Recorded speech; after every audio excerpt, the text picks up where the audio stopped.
ইসলামের দ্বিতীয় সর্বোচ্চ পবিত্র স্থান মসজিদে নববী। মসজিদ আল হারামের পরেই মসজিদে নববীর স্থান। মসজিদে নববী শুধু উপাসনার জায়গা নয়, এটি একাধারে সম্মেলন কেন্দ্র, বিচারালয় এবং ধর্মীয় শিক্ষাকেন্দ্র হিসেবে ব্যবহৃত হয়েছে। প্রতিবছর হজের আগে বা পরে সারা বিশ্বের লক্ষ লক্ষ মুসলিম এই মসজিদে ইবাদত করতে আসেন। হজরত মুহাম্মদ সাল্লাল্লাহু আলাইহি সাল্লাম মক্কা ছেড়ে মদিনায় আসার পর মসজিদে নববী নির্মাণ করেন। মহানবী সাল্লাল্লাহু আলাইহি সাল্লাম নিজে এই মসজিদ নির্মাণের জন্য শারীরিক শ্রম দিয়েছেন।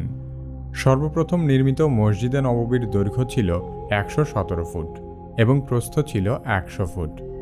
তখন মসজিদের খুঁটি নির্মাণ করা হয়েছিল খেজুর গাছের কাণ্ড দিয়ে। এর ছাদ হিসেবে ব্যবহার করা হয়েছিল খেজুর গাছের পাতা এবং কাদার আস্তরণ। তখন মসজিদের মেঝেতে ছিল শুধু মরুভূমির বালি। খায়বারের যুদ্ধের পরে মুসলিমদের সংখ্যা বৃদ্ধি পেলে মসজিদের সম্প্রসারণ করা হয়। তখন মসজিদে নববী সব দিক থেকে ১৫৫ ফুট করে সীমানা বৃদ্ধি পায়। ইসলামের প্রথম খলিফা হজরত আবু বকর রাদিয়াল্লাহু তাআলা আনহুর শাসনামল পর্যন্ত মসজিদের সেই আকার অপরিবর্তিত ছিল। এরপর দ্বিতীয় খলিফা হজরত উমর রাদিয়াল্লাহু তাআলা আনহুর সময়ে মসজিদের সীমানা বৃদ্ধি করেন এবং মসজিদের মেঝেতে পাথর বসানো হয়। তৃতীয় খলিফা হজরত উসমান রাদিয়াল্লাহু তাআলা আনহুর সময় নতুন করে মসজিদটি নির্মাণ করেন। তিনি খেজুর গাছের কাণ্ডের বদলে লোহা ও পাথর দিয়ে মসজিদের খুঁটি স্থাপন করেন এবং ছাদ নির্মাণ করতে সেগুন কাঠ ব্যবহার করেন। এরপর উমাইয়া, আব্বাসীয়, উসমানীয় এবং সর্বশেষ সৌদি রাজ পরিবারের শাসনামলে বহু ধাপে মসজিদের সীমানা সম্প্রসারণ এবং মসজিদের কাঠামোর উন্নয়ন করা হয়েছে। মসজিদে নববীর একটি প্রতীকী অংশ হল সবুজ গম্বুজ। এই জায়গাটি ছিল হজরত মুহাম্মদ সাল্লাল্লাহু আলাইহি সাল্লামের বাসগৃহ। বর্তমানে মসজিদের দক্ষিণ পূর্বে অবস্থিত এই গম্বুজের নিচে রয়েছে মহানবী সাল্লাল্লাহু আলাইহি সাল্লামের রওজা বা সমাধি। নবীজি সাল্লাল্লাহু আলাইহি সাল্লামের সমাধির পাশে তার ঘনিষ্ঠ দুই সহচর হজরত আবু বকর ও হজরত উমর রাদিয়াল্লাহু তাআলা আনহুর সমাধিও রয়েছে এবং তাদের পাশে আরও একটি সমাধির জায়গা হজরত ঈসা আলাইহিস সালামের জন্য খালি রাখা হয়েছে। ইসলাম ধর্ম অনুযায়ী হজরত ঈসা আলাইহিস সালামকে জীবিত অবস্থায় আকাশে উঠিয়ে নেওয়া হয়েছে। তিনি আবারও পৃথিবীতে ফিরে আসবেন এবং তার দায়িত্ব সম্পন্ন করে মারা যাবার পর হজরত ঈসা আলাইহিস সালামকে হজরত মুহাম্মদ সাল্লাল্লাহু আলাইহিস সাল্লামের রওজার পাশে থাকা খালি জায়গায় সমাহিত করা হবে। রাসূল সাল্লাল্লাহু আলাইহি সাল্লামের রওজা জিয়ারত করার জন্য যেই দরজা দিয়ে প্রবেশ করতে হয় তার নাম বাবুস সালাম এবং জিয়ারত শেষে বাবুল বাকি নামক দরজা দিয়ে বের হতে হয়। নবীজি সাল্লাল্লাহু আলাইহি সাল্লামের রওজার দরজা কখনো খোলা হয় না, কারণ অনেকেই সেখানে গিয়ে সিজদা করতে পারে।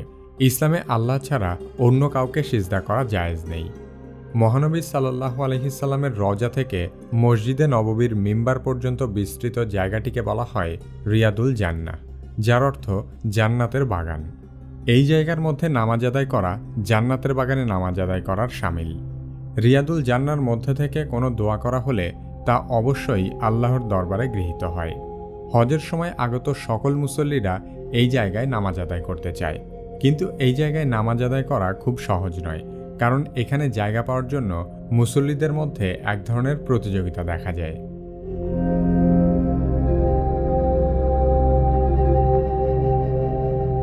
হজরত মুহাম্মদ সাল্লাল্লাহু আলাইহি সাল্লামের জীবদ্দশায় মদিনার যতটুকু অংশ জুড়ে মানব বসতি ছিল তার অনেকাংশই এখন মসজিদের অন্তর্ভুক্ত হয়ে গেছে।